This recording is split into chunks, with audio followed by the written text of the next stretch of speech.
بسم اللہ الرحمن الرحیم۔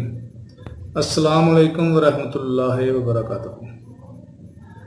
ناظرین، میں ایک مرتبہ پھر حکیم خالد ہربل کلینک کی جانب سے آپ کی خدمت میں حکیم خالد نقشبندی حاضر ہوں۔ ناظرین، میرا آج کا جو ٹاپک ہے وہ ہے قلت منی، حرارت اعضاء منی سے جو مردانہ کمزوری ہوتی ہے اس کی اسباب، علامات اور علاج۔ اس سے پہلے جو میں نے 3 ویڈیو پہلے جو ہے نا اپلوڈ کر چکا ہوں، یعنی کہ قلت منی یہ بوست اعضاء منی سے جو مردانہ کمزوری ہوتی ہے، اور قلت منی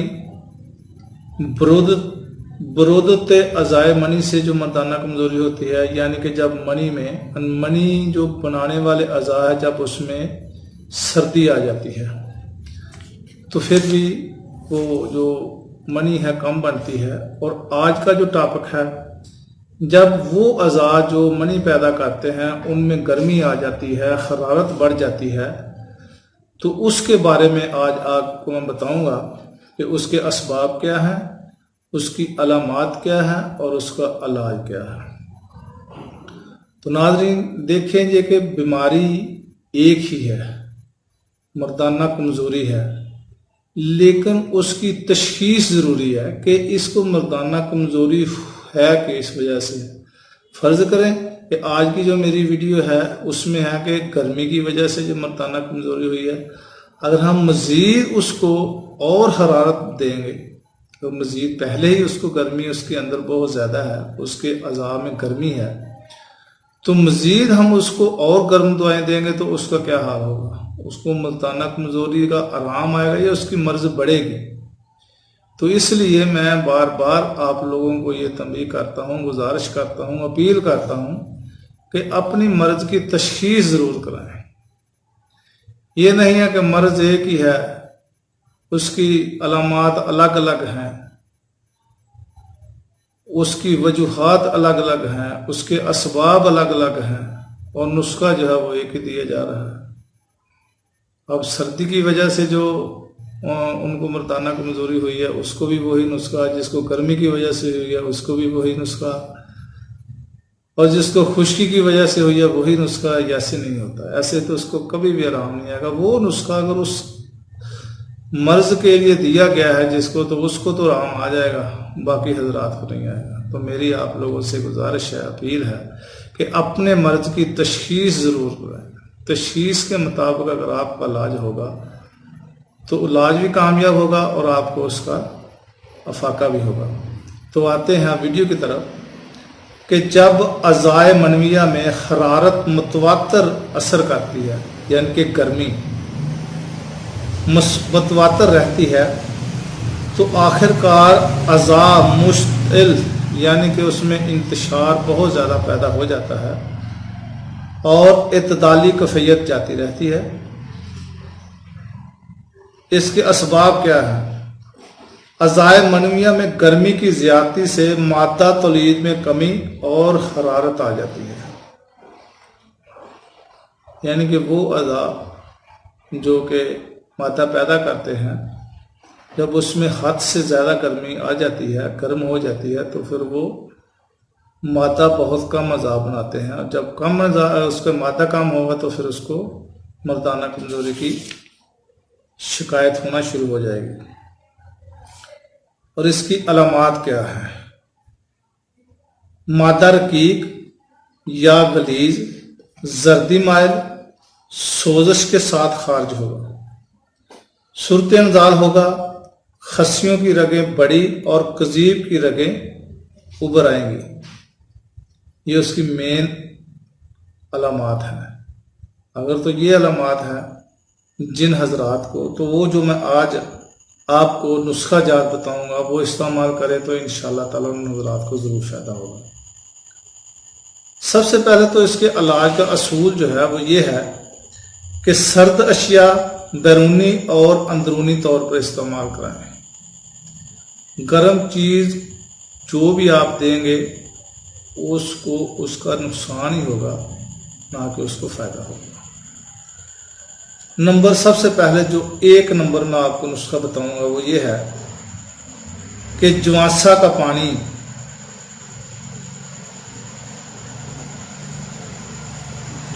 پانی میں شیرہ نکال کر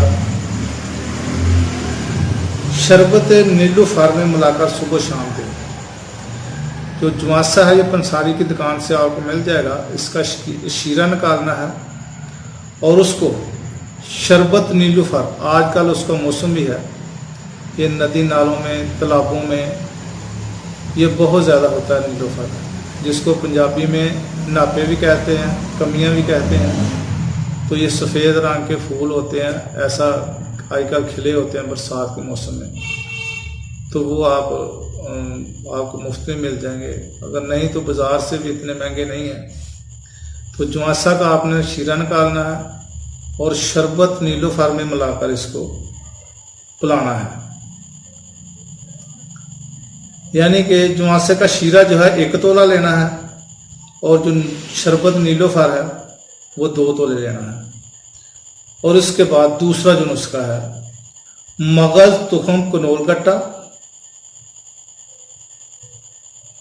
کثیرہ خام، یہ پانی میں پیس کر اور اس میں مصری ملا لیں، کوزہ مصری، تو یہ بھی اس مرض کے لیے بہت ہی مفید ہے۔ اور اس کے اگلا جو نسخہ وہ یہ ہے، دوال مسک بارد، ہمراہ لعاب اسبگول،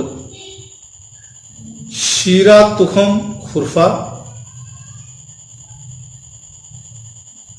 خرفہ سیاہ، شیرہ تخم خیاری، شیرہ برادہ سندل سفید۔ یہ آپ نے جو شیرہ تخم خرفہ ہے یہ 8 ماشا لینا ہے اور شیرہ تخم خیارین 7 ماشا لینا ہے، شیرہ برادہ سندل سفید یہ آپ نے 3 ماشا لینا ہے، شیرہ تخم سروالی یہ آپ نے 7 ماشا لینا ہے، پانی میں پیس کر شربت بزوری میں ملا کر پلائیں،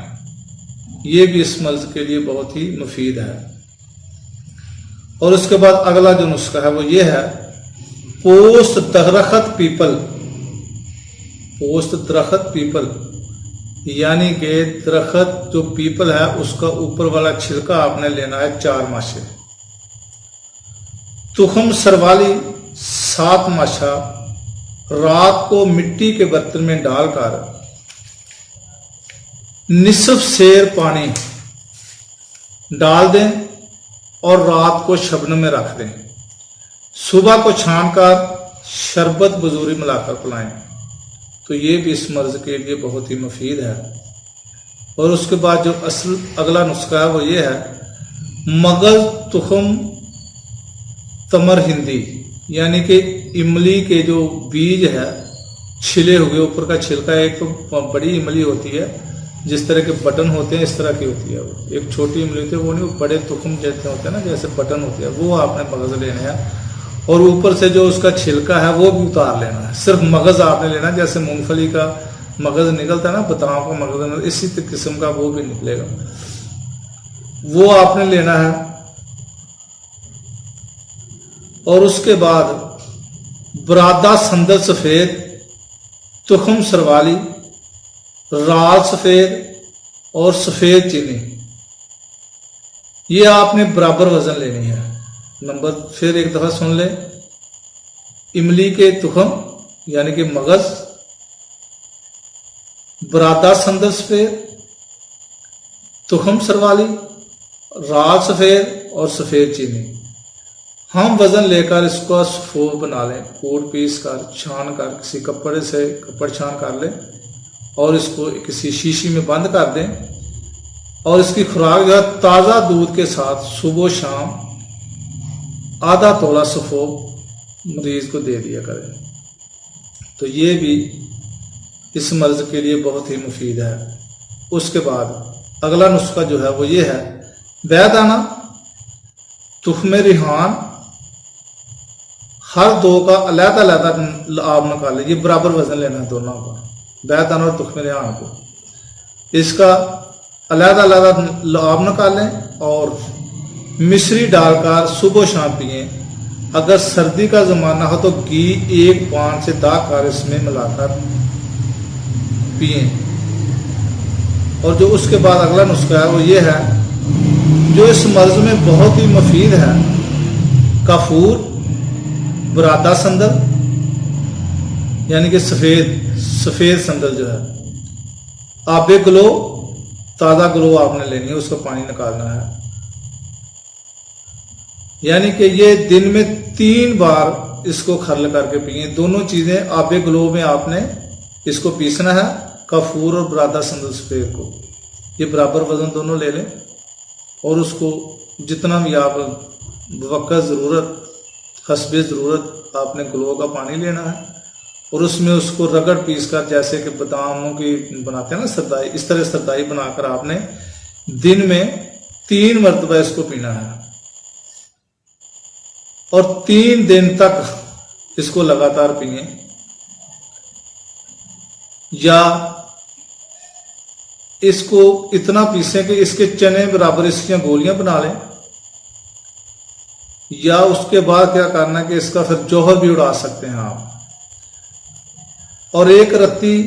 گائے کے مکھن میں آپ اس کو جوہر اڑا کر صبح شام دیں، دونوں طریقوں سے آپ اس کو دے سکتے ہیں۔ اور اس کے بعد روغن گل، روغن کدو، روغن کاہو، روغن خشخاش، یہ ان چاروں روغن لے کر، روغن گل، روغن کدو، روغن کاہو، روغن خشخاش، یہ چاروں کو ہم وزن لے کر اس کی مالش کرنی ہے پیڑوں پر، خسیے، کانجران وغیرہ پر، رات کو سوتے وقت اس کی مالش کریں تو یہ بہت ہی اس کے لیے فائدہ مند ہوگی۔ تو ان ایسے مریض کو غذائیں کون سی دینی ہیں؟ بکری کا جو اچھا بچہ ہے، یعنی کہ بکرے کا گوشت، سرد ترکاریاں مثلا پالک، کدو، کھیرا، ککڑی، توری، ٹینڈا وغیرہ ڈال کر پکا کر کھائیں۔ آش جو بکثرت پئیں، دودھ چاول، یعنی کہ جیسے کھیر بنتی ہے دودھ چاول کی، دودھ دلیا، دودھ ساگو دانہ، خریرے، یہ آپ اس کو پکا کر آپ کھلا سکتے ہیں۔ اور ایسی ہی اور سرد غذائیں جو ہے یہ اس مریض کو دیں۔ دودھ، دہی، لسی بکثرت استعمال کریں۔ تو یہ دیکھیں ہے تو مردانہ کمزوری، لیکن اس کی جتنی بھی میں نے آپ کو غذائیں بتائی ہیں، جتنے بھی نسخہ جات بتائے ہیں، سب کے سب ٹھنڈے ہیں، کیونکہ اس اعضاء میں جو اتنی گرمی بڑھ چکی ہے، اتنی حرارت بڑھ چکی ہے، اب یہ جو نسخہ جات ہیں سارے کے سارے سرد ہیں، اور جب وہ کھائے گا اس کے وہ اعضاء اعتدال پر آ جائیں گے تو اس کی جو مردانہ قوت ہے وہ انشاءاللہ تعالی بحال ہو جائے گی۔ تو ایسے مریض کو گرم دواؤں اور غذاؤں سے پرہیز کرائیں، نیز سادہ گوشت اور لال مرچ، گرم مسالہ جات وغیرہ ایسے مریض کو نہ دیں۔ جو پیچھے میں نے آپ کو بتایا نا کہ جو گوشت کھلانا ہے وہ کیلا نہیں کھلانا، اس میں جو میں نے سبزیاں آپ کو بتائی ہیں نا، مثلا پالک، کدو، کھیرا، ککڑی، توری، ٹینڈا، یہ اس گوشت میں ڈال کر آپ نے اس مریض کو کھلانا ہے، یا مریض خود اگر اس کو یہ علامات ہیں تو وہ ایسے استعمال کرے، خالی گوشت استعمال نہ کرے۔ اور اس کے بعد جو سخت محنت لوگ کرتے ہیں، ان کو یہ مرض ہے تو پھر ان کو چاہیے کہ تھوڑی سی محنت جو ہے نا وہ سخت محنت سے پرہیز کرے، اور جو فرنش میں لوگ کام کرتے ہیں، گرم جگہ پہ جہاں پہ آگ کا جلاؤ بہت زیادہ ہے، اس کو تپش آتی ہے، ایسے لوگوں کو اس کام سے بھی بچنا چاہیے۔ تو پھر یہ مرض ٹھیک ہوگا، دعائیں کھاتا رہا اور کام گرم جگہ پہ کرتا رہا تو پھر بھی اس کو کوئی فرق نہیں پڑے گا۔ پیشاب اور پخانہ کو جب یہ فوراً کرے اس کو نہ روکے، غم و غصہ سے پرہیز کرے، زیادہ تر ٹھنڈی جگہ کا سفر کرے، دریاؤں کا، ندی نالوں کا، جہاں پہ پانی تازہ بہتا ہے وہاں پہ سیر کرے تو انشاءاللہ تعالیٰ اس مدد سے اس کو نجات مل جائے گی۔ تو ناظرین، میری ویڈیو آپ کو یقیناً پسند آئی ہوگی، تو اگر آپ کو پسند آئی ہے تو میرے چینل حکیم خالد ہربل کلینک کو سبسکرائب کریں، لائک کریں، شیئر کریں، اور اگلی ویڈیو تک کے لیے اجازت دیں۔ خدا حافظ۔ السلام علیکم ورحمۃ اللہ وبرکاتہ۔